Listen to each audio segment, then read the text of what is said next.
Hi everyone. Before I dive into this story, I want to ask you something. From which city are you watching us tonight? Let me know in the comments. I love seeing where you all are tuning in from. It really makes this little space feel like a family. Now, I have to share something that still leaves me with a strange mix of warmth, disbelief, and a racing heart. It's not the kind of thing I ever imagined would happen, and certainly not with someone I watched grow up from a kid into a man. Let me start from the beginning. It was a cold Friday evening when I got the call from my sister, Carol. She sounded tired, frantic even, asking if Jimmy, her son, could stay over at my place for a night or two.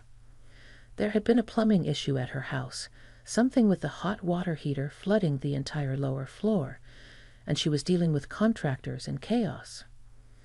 I hesitated only for a moment, not because of Jimmy, but just because I hadn't had anyone stay over in a while.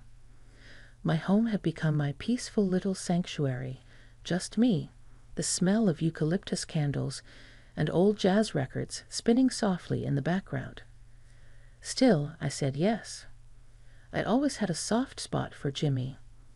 He'd grown into such a polite, calm young man. He was 26 now, tall, with kind brown eyes that had always reminded me of his father, Carol's first husband, the only one she ever really loved. When Jimmy arrived that night, he had just a small duffel bag slung over his shoulder and a smile on his face. "Thanks for letting me crash here, Aunt Sharon. I promise I won't be in the way." He always called me Aunt Sharon, though I had told him more than once he could drop the aunt if he wanted to. It made me feel older than I was. He had that same gentle charm he'd had as a boy, but now it was framed by broad shoulders and a quiet confidence. I offered him a drink, just a glass of wine, which he accepted, surprising me. We sat on the couch, and for the first time in a long while, I saw him not as the little boy who used to spill juice on my rug, but as a grown man who listened, smiled at the right moments, and even made me laugh until my cheeks hurt.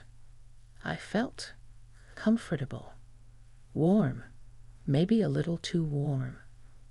He was tired, and I offered him the couch in the living room. I gave him fresh sheets and a blanket, and he smiled at me with gratitude. "You're the best, you know that?" I laughed and waved him off. "I'm just the only one in the family who answers her phone." He chuckled. "No, really. You've always been different. In a good way. That stuck with me longer than it should have." Later that night, I slipped into my own room. The lights were low, my silk robe fell loosely around my shoulders, and I could still hear the gentle hum of the heater running in the hall. I didn't close the door completely. I never do. I live alone, and I like to let the hallway light in just a little. I got into bed and tried to sleep, but I couldn't. There was a strange energy in the house. Not bad, just different. Like something was slightly off-kilter, but not in a threatening way. My thoughts kept drifting to Jimmy, to how he had grown, to how his voice had deepened, to the way his eyes had lingered on mine a little too long when he said goodnight. I told myself I was imagining things, reading into nothing. I was nearly 60, for God's sake, and he was Carol's son, but those thoughts wouldn't leave. Sometime around 2 in the morning, I heard it, soft footsteps. Slow, careful. My heart thudded just a bit faster, and I shifted in bed. Maybe he was going to the kitchen or the bathroom. I expected the sound to fade, but instead, it stopped near my door. Then came the quiet knock, barely audible. "Sharon?" he said, his voice a hushed whisper. I froze. Something in his voice didn't sound like a request for a glass of water. It was softer than that, more hesitant, more deliberate. I sat up, my robe falling open slightly at the chest before I adjusted it. "Yes," I said, trying to sound calm. There was a pause. "Can I come in for a minute?" My heart pounded in my ears. I hesitated. Every thought in my head screamed that this was unusual, inappropriate even, and yet something deep down, something I couldn't explain, told me he wasn't here to harm or disrespect me. There was vulnerability in his voice, like he needed someone, like he needed me.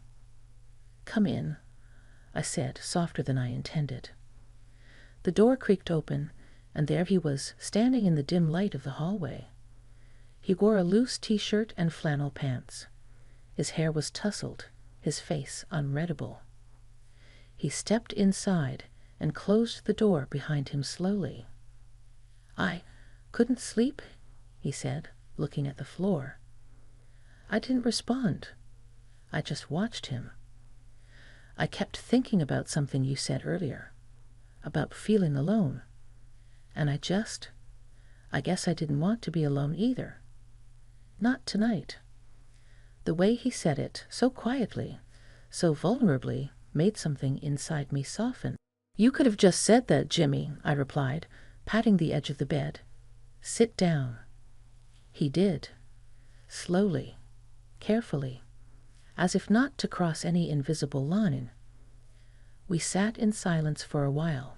The only sound was the clock ticking on the nightstand. I don't know why, but I reached out and touched his hand.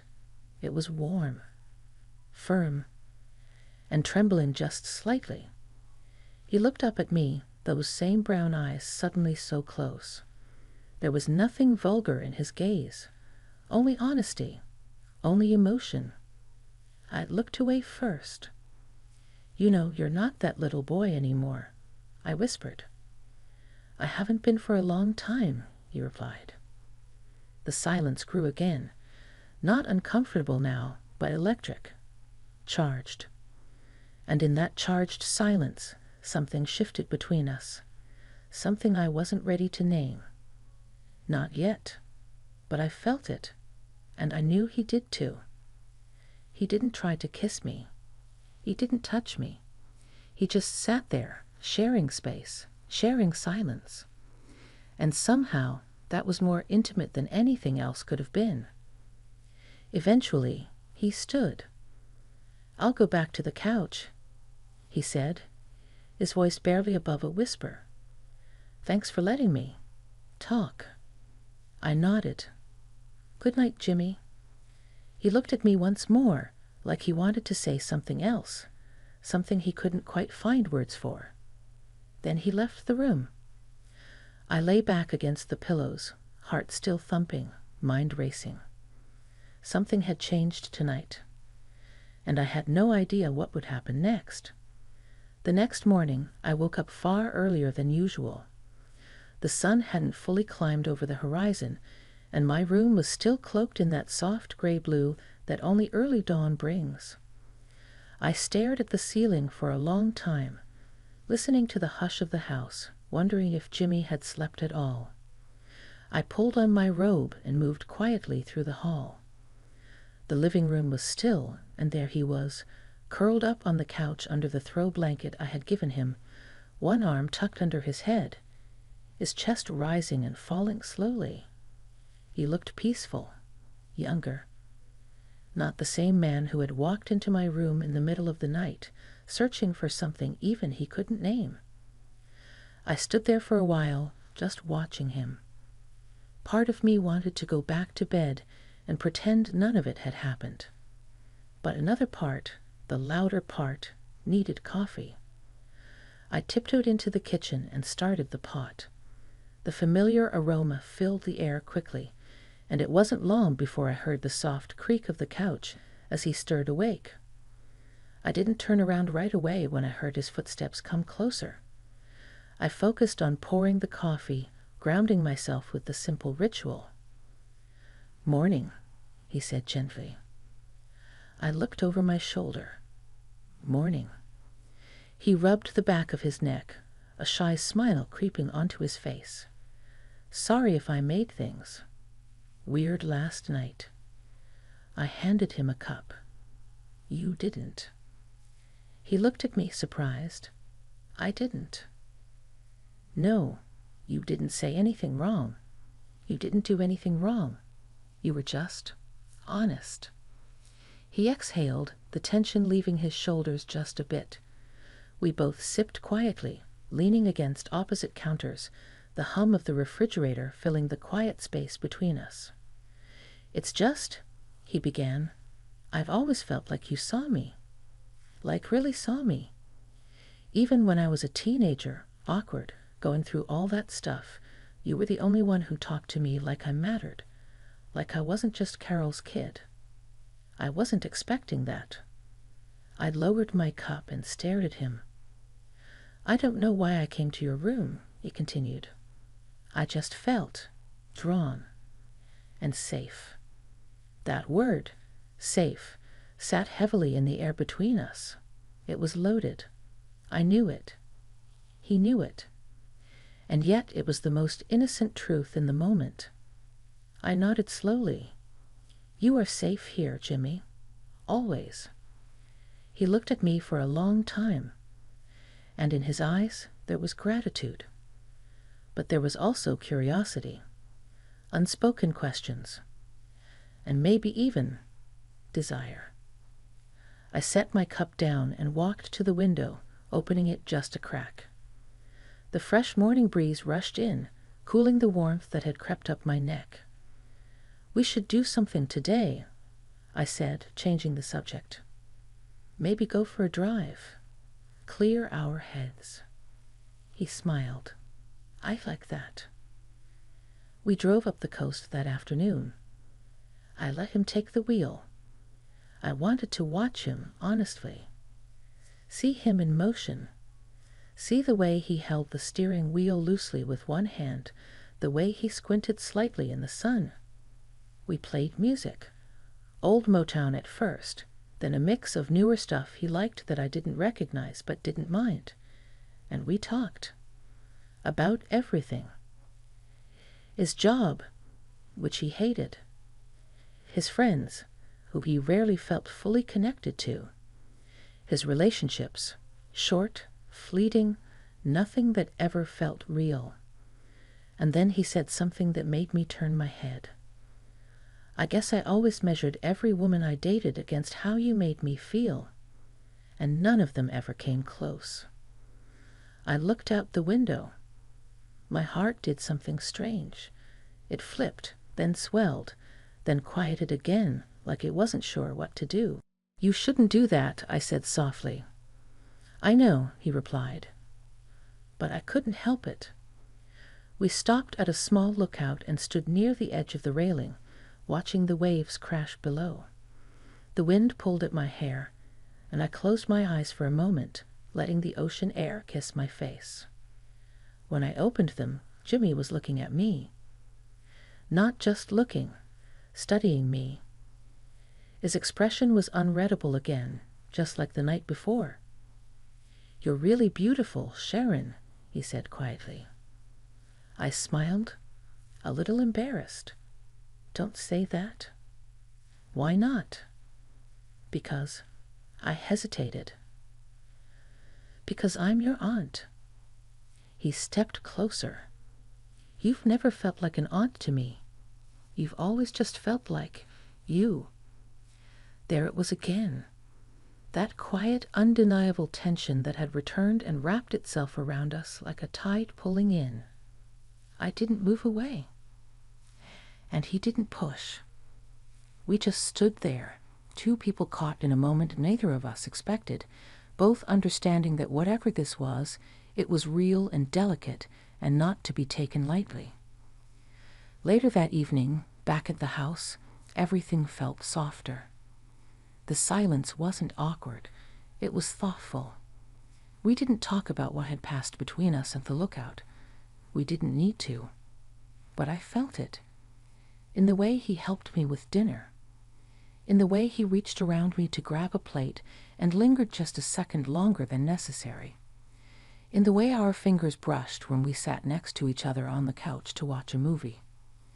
Halfway through the film, I felt his head slowly lean against my shoulder. I froze for a moment. Then, slowly, I let mine rest against his. We didn't speak. We didn't move. And when the credits rolled, neither of us got up. That night, as I lay in bed again, door slightly ajar just as before, I wondered if I'd hear his footsteps. I wondered if I wanted to. And I realized I did. But I didn't know what it meant. And I didn't know if I was brave enough to find out. I didn't sleep much that night. I don't think Jimmy did either. I heard him in the kitchen around 2 a.m., the sound of the refrigerator opening, the gentle clink of a glass being set down. I stayed in bed, eyes open, staring at the ceiling and listening to the quiet rhythm of the night house. I half expected the knock again, half wanted it, but it never came. In the morning, I found him already dressed, sitting on the patio in the back with his coffee. He didn't hear me approach. He was staring out over the little garden I'd poured my heart into these past few years, the one thing that had always been mine, untouched by anyone else. I stood in the doorway for a moment, just watching him. There was something about the way the light hit his face. Gentle. Thoughtful. He looked older than he did when he arrived. Not in a tired way, but in a deeper way. Like something had settled in him. "Didn't expect you to be up this early," I said, breaking the stillness. He turned, his expression warm. I couldn't sleep. I walked over and sat in the chair across from him. Neither of us said anything for a while. The air between us was thick with everything unspoken. "I keep thinking about the things we said yesterday," he finally murmured, "at the coast and after." I met his eyes. "Me too." "I know this isn't simple," he added. "I know there's history, and rules, and expectations." "There are," I agreed quietly. "But I also know how I feel." His voice was calm, unwavering. He wasn't a boy in that moment. He wasn't even my sister's son. He was just Jimmy, a man being completely honest with a woman who'd known him his whole life. "What do you feel exactly?" I asked, the question slipping out before I had time to second-guess it. He didn't blink. Safe. Understood. Seen. Wanted. The last word hung in the air. My breath caught. I looked down at my hands, folded in my lap. The way he said it, not with desperation, not with assumption, but with clarity, it made me feel something I hadn't felt in a very long time. Desired. Chosen. Not just for what I looked like or what I could offer, but for the way I made him feel. "I'm still trying to understand what this is," I confessed. "I've spent so much of my life putting everyone else first. Your mother, my ex-husband, this house. I don't even know if I remember how to want something just for me." He leaned forward slightly. "Then maybe this is the time to start." I couldn't respond. Not yet. My heart was moving faster than my thoughts. We went about the day quietly. I cleaned up the kitchen while he worked from his laptop at the dining table. Every once in a while, I caught him glancing at me. Not in a way that made me uncomfortable, but in a way that made my stomach flutter. That afternoon, I was folding laundry in my room, humming softly to myself, when he knocked. This time, it wasn't quiet. I looked up. "Come in." He opened the door and stepped in. His eyes flicked briefly to the bed, to the laundry in my hands, to the robe I had on. Soft cotton, nothing revealing. Still, I suddenly felt exposed. "I wanted to ask if you wanted to take a walk before dinner," he said. "It's nice out." I nodded, setting the basket down. "Let me change." He lingered for a second too long before nodding and stepping back out. As I changed into jeans and a sweater, I caught a glimpse of myself in the mirror. There were lines on my face. My skin wasn't as firm as it used to be. But there was something else, too. A glow in my cheeks, a light in my eyes that had been missing for too long. I didn't know if it was right, but I knew it was real. We walked through the park near my neighborhood, the sky painted in shades of pink and lavender as the sun set. Kids were still playing, and dogs tugged at leashes, their tails wagging in joy. It all felt so ordinary. And yet, nothing about this was. At one point, Jimmy stopped near a bench and looked at me. "Can I ask you something?" "Of course." "If I wasn't your nephew, if I was just some man you met, would this be different?" I froze. It was a question I'd been asking myself, too. I took a breath. I think, if I didn't know you, I wouldn't feel what I feel now. Because part of what I feel is tied to the years of knowing you, watching you grow, seeing your heart. I don't think it's about blood or titles. It's about connection. He nodded slowly. That's what I feel, too. We didn't talk much after that. We walked in silence back to the house, but it wasn't uncomfortable. It was thick with meaning. That night, we ate leftovers and played cards at the kitchen table, laughing at our bad hands and teasing each other gently. It felt easy, normal. But later, as I got into bed again, I left the door open just a bit more than the night before. And around midnight, I heard it. The knock.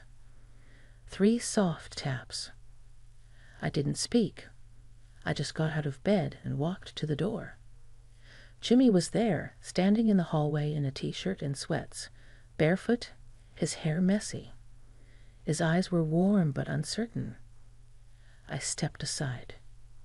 He entered slowly. We didn't touch. We didn't say anything. He just sat on the edge of the bed again, like the first night. "I couldn't stop thinking about you," he whispered. I stood beside him, heart pounding. "Jimmy, this is—" "I know," he interrupted gently. "We don't have to do anything. I just want to be near you." There was a moment of silence before I said, "Lie down."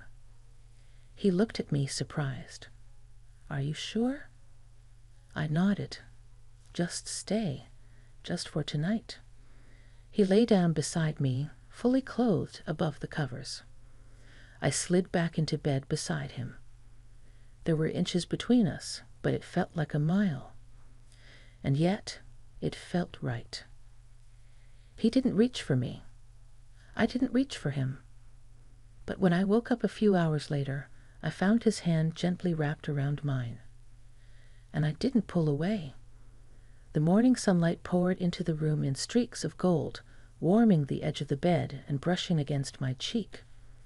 For a moment, I forgot where I was, or rather, who I was with. And then I felt the weight of his hand still resting over mine. Gentle. Still. Trusting. I didn't move.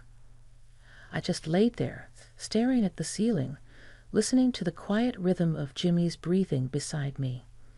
Neither of us had crossed a line in the physical sense, but something had definitely shifted. Something deep and unspoken had been acknowledged, accepted. Eventually, he stirred. His fingers flexed slightly in mine before he opened his eyes. "Morning," he whispered, his voice raspy with sleep. "Morning," I replied, unsure of what else to say. He looked at me, really looked at me, as if trying to read something in my face. I offered him a small smile, and he exhaled slowly, sitting up. "I should get dressed," he said, rubbing the back of his neck. "Yeah," I nodded, pulling the blanket up as I sat up too. "I'll make breakfast." He left the room quietly, and I sat there for a few more minutes, the imprint of his presence still fresh on the sheets and on me. I wasn't sure what to feel. I wasn't ashamed, but I was deeply aware of how delicate everything had become. Downstairs, I scrambled some eggs and toasted sourdough while the kettle boiled. Jimmy joined me at the table, dressed in jeans and a dark sweater, hair still slightly damp from the shower. He looked casual, normal, but his eyes held a question he didn't ask. I handed him a plate, and we ate mostly in silence, save for the clinking of forks and the occasional sip of tea. I wanted to speak, to ask where we go from here, what last night meant, but I also didn't want to break the fragile calm that had settled between us. When he finished eating, he sat back in his chair and looked at me with a strange softness. "I should probably head back to Mom's," he said. "She called earlier. The repair crew's finishing up today." I nodded slowly. "Of course." He hesitated. "But I want to talk to you before I go." My heart skipped. "All right," I said, setting my mug down. He leaned forward, forearms resting on his knees, his hands clasped tightly. "I know this wasn't planned. None of it. I know we didn't mean for whatever this is to happen. But I also know I've never felt more understood by anyone. Not like this." I swallowed hard, my throat suddenly dry. "I never saw you like that before," I said quietly. "Not until you walked into my room that first night. But something happened. Something changed. And I can't pretend I didn't feel it." He reached out and placed his hand over mine again, just like he had in bed. And I let him.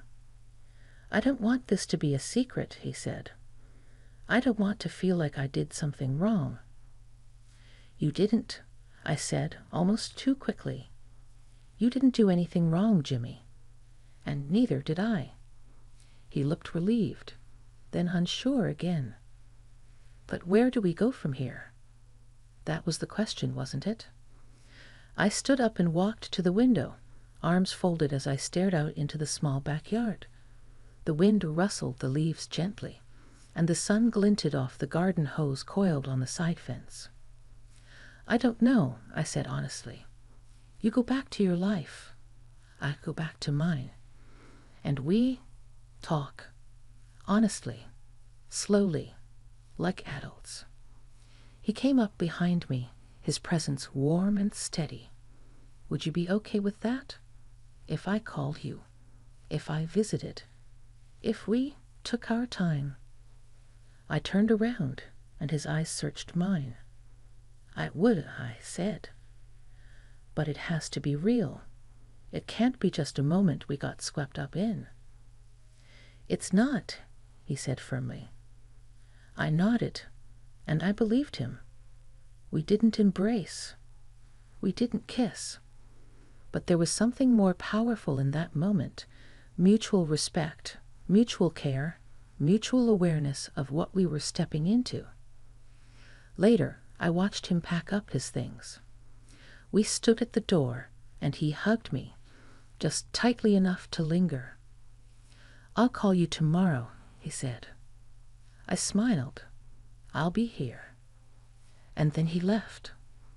I sat on the couch for a long time after that, listening to the faint hum of the heater, the quiet settling back into the house like an old friend returning after a long trip. The silence wasn't empty this time. It was full of possibility. The next few days were strange. I missed him. Not just his presence, but the way he made the house feel different. Warmer. Fuller. I kept expecting to hear his footsteps, the sound of the fridge door opening at night, his voice murmuring something thoughtful or funny. And then, on the fourth day, my phone buzzed. "Jimmy. Still thinking about that night. About you. Can I take you to dinner soon?" I stared at the message for a long time. And then, with a smile I hadn't worn in years, I replied, "Me, yes. Let's take our time." Sometimes the most unexpected connections come not from chasing what's right or wrong, but from listening, deeply, to what your heart needs. And I wasn't afraid to listen anymore.